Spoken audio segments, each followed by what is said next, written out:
Several weeks that when we left off, Jesus had said, "It is finished."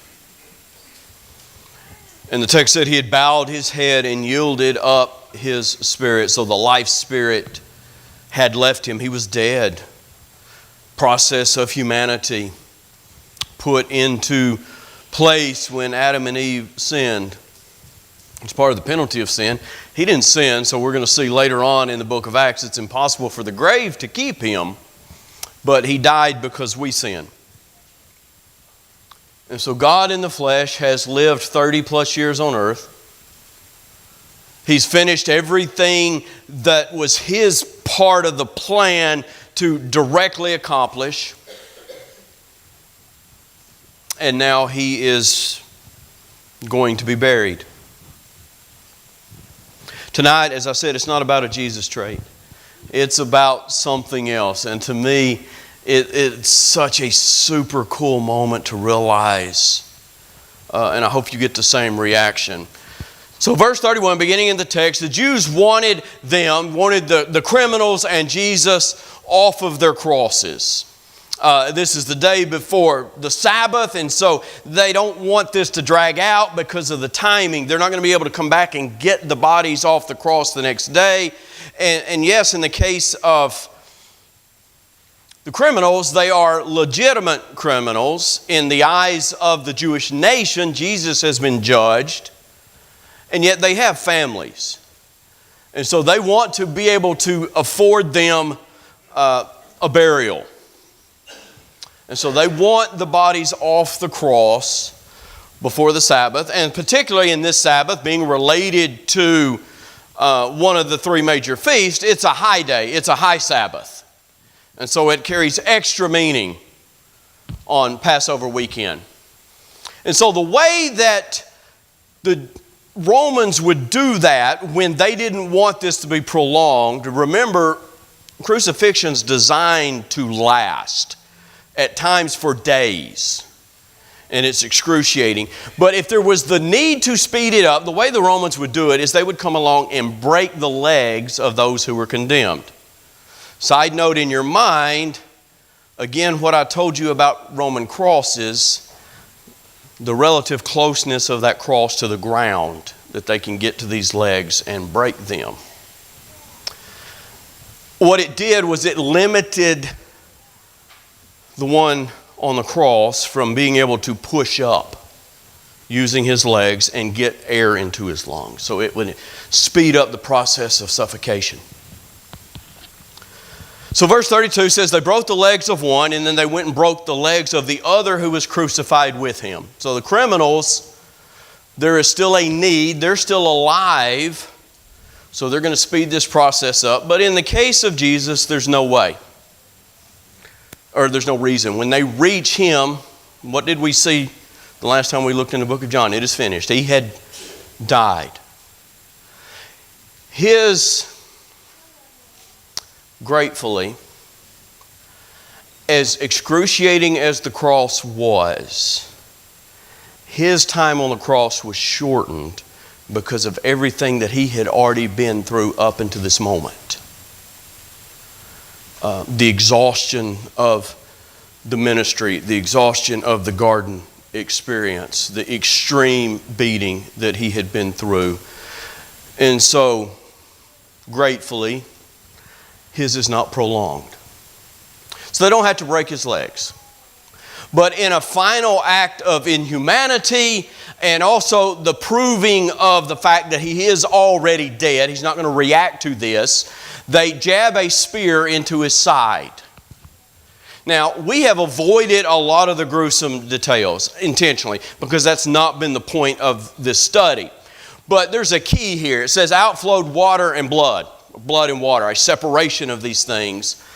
And it is a medical anomaly related to death by crucifixion or death by extreme circumstances that results from the accumulation of fluid that separates itself out of the blood and also leaks out of the areas around the heart and lungs.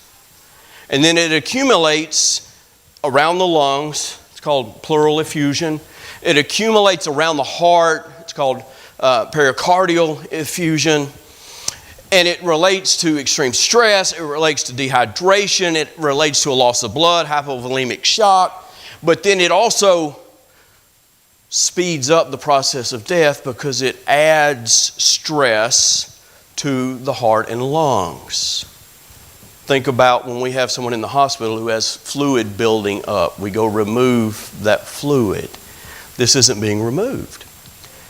But when they pierce his side, we see how much his body has been through.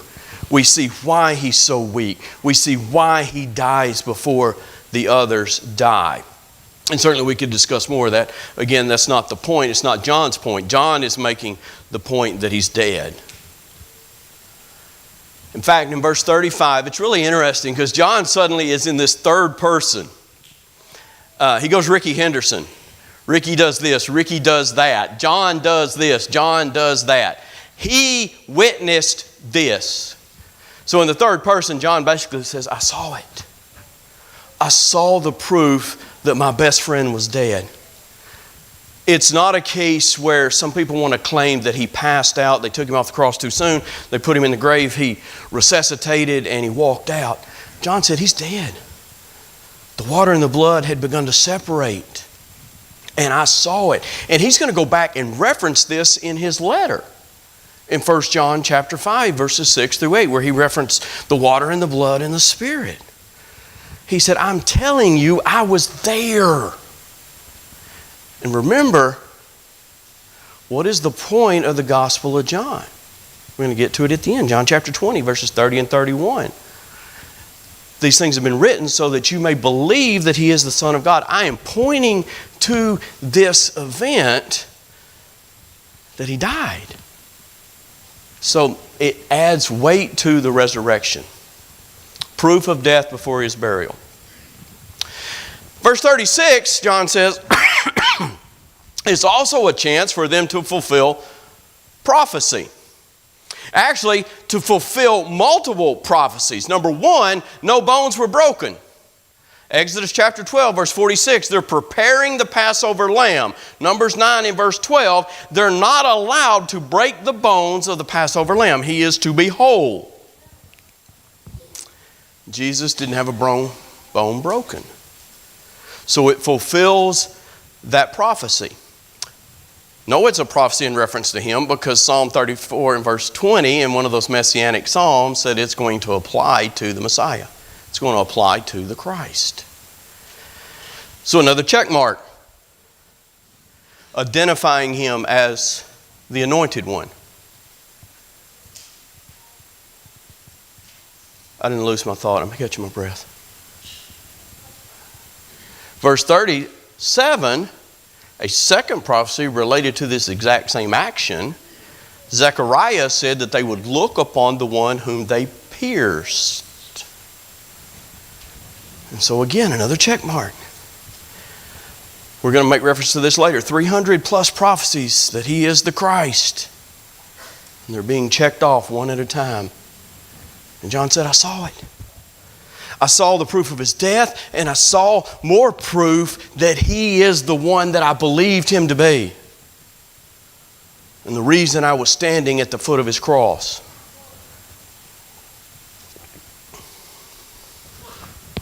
Not only do they go to Pilate looking for permission to speed up the process, after the confirmation, Joseph of Arimathea goes back to Pilate and says, look, I want to claim the body. Now, Matthew records that. He records it as him being a very wealthy man and him being a disciple, a secret disciple, out of fear, it says. Why? Mark gives us the last other detail. A prominent member of the council. This isn't a run-of-the-mill Jew off the street.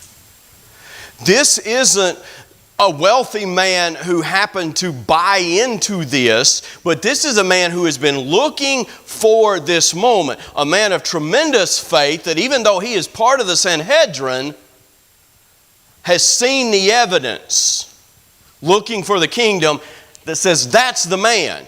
And he has attached himself to him, but out of fear. Fear of what? We saw this back in chapter 7. We saw it in chapter 9 being enacted.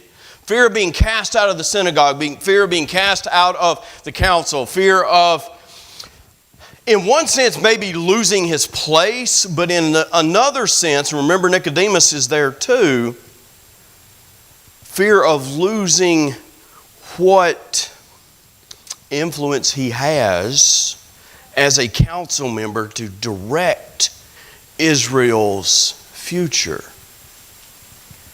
7:13 says that anyone that professed Jesus was going to be cast out. Chapter 9, verse 22, the parents would not even confirm the miracle because they were afraid of that. And so that's that fear. That's that fear that is pervasive in Jerusalem.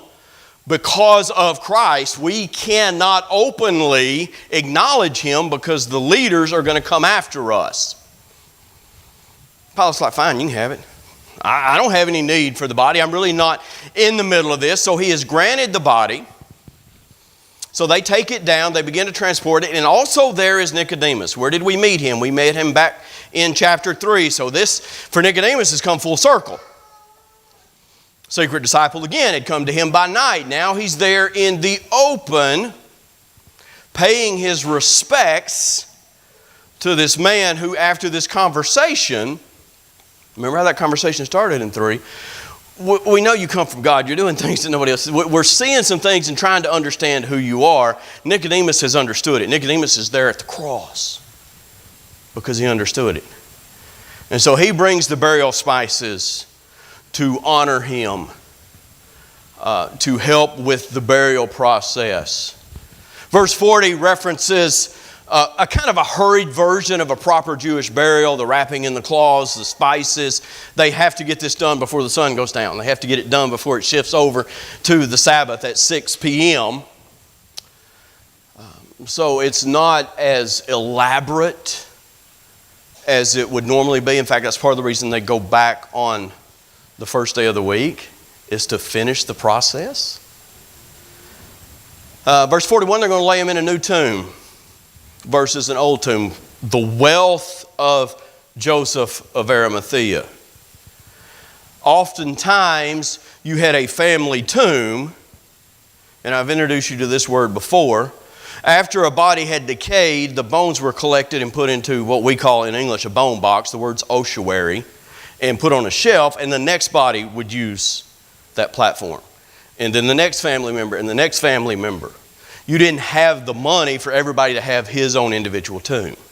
Joseph has had the money to buy a tomb of his own, and he grants it to Jesus. He shows him honor. But he's a disciple.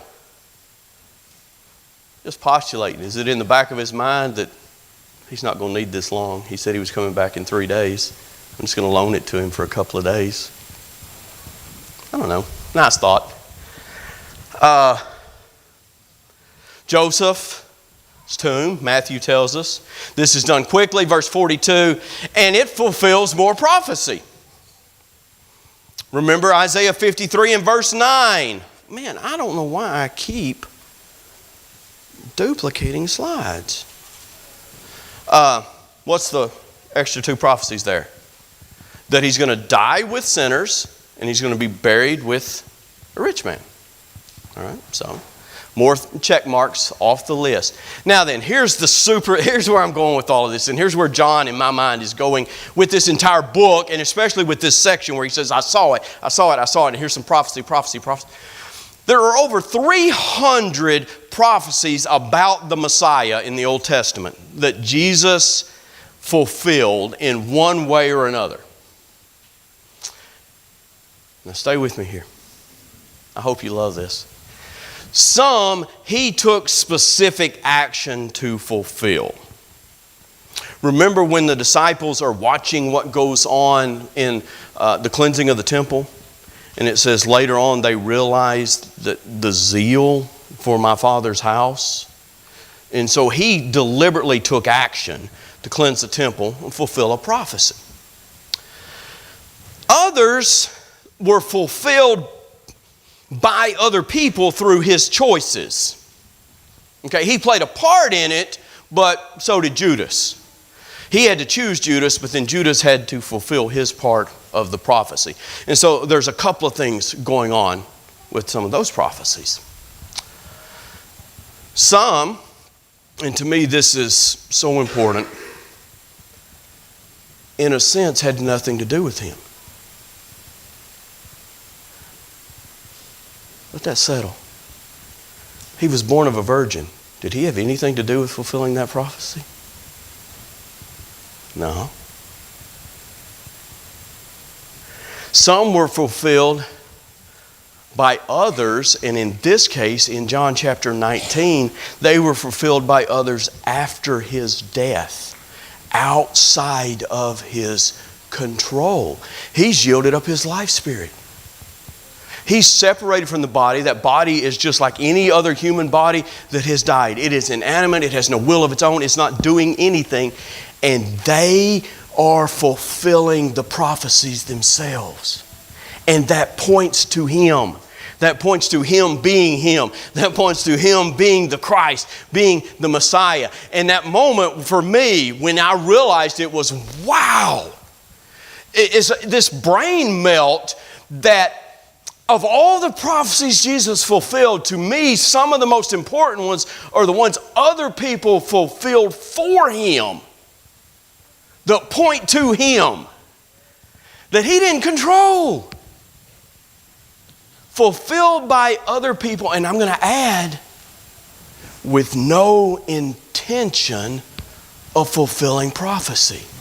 Now, hey, John's a believer. John does something after he's dead to intentionally fulfill a prophecy. Hey, that's wonderful. Romans had no intention of fulfilling a prophecy. But they didn't break his legs and they pierced him. Whoa. That's huge. In fact, 4 in a row right here, after he's dead, are fulfilled by somebody else. His bones are not broken. He's speared in the side. He dies with sinners, and he's buried with the rich. Light bulbs, arrows. John is pointing at the fact that his friend is the Christ. Now, what made me really notice this was another epiphany that I had that was totally unrelated. And I want to share it with you just for the fun of it. Ed, you're listening, you're going to enjoy it too because it's got languages involved in it. Malachi chapter 4 and verse 2. Last book of the Old Testament, last prophecy before a silent period, prophecy relating to John the Baptist coming and paving the way. And it says what? It says that the one that John is paving the way for, the Son, and in this case it's S-U-N, of righteousness, is going to have healing in its wings.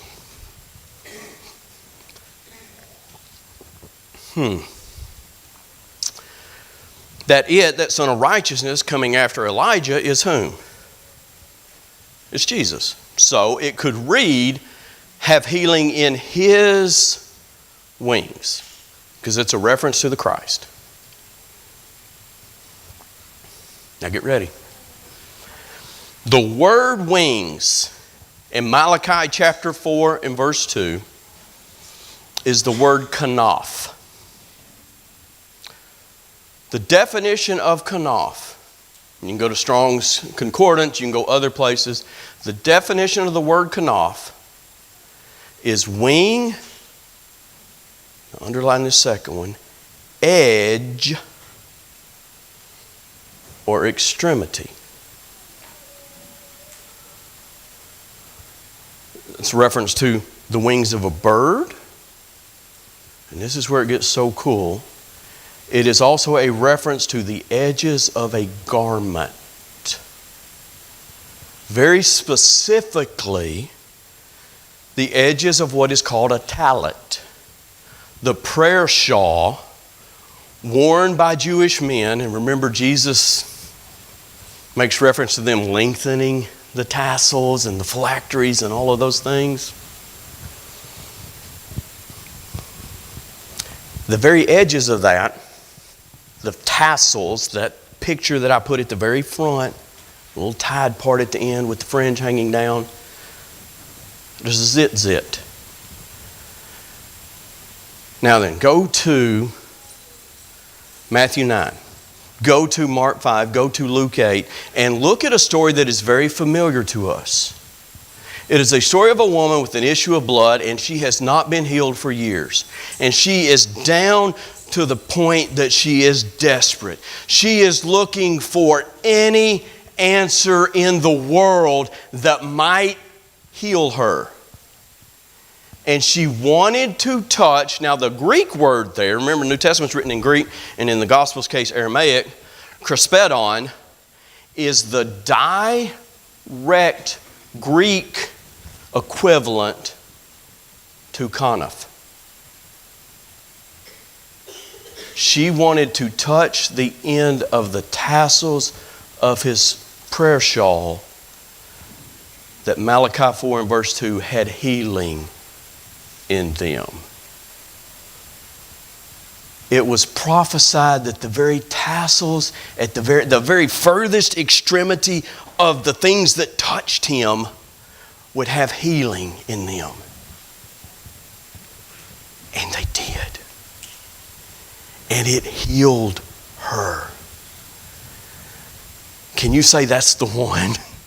That's the Christ. That's God walking down the street, oozing godness. Make up a word. Oozing godness all the way to the end of his tassels.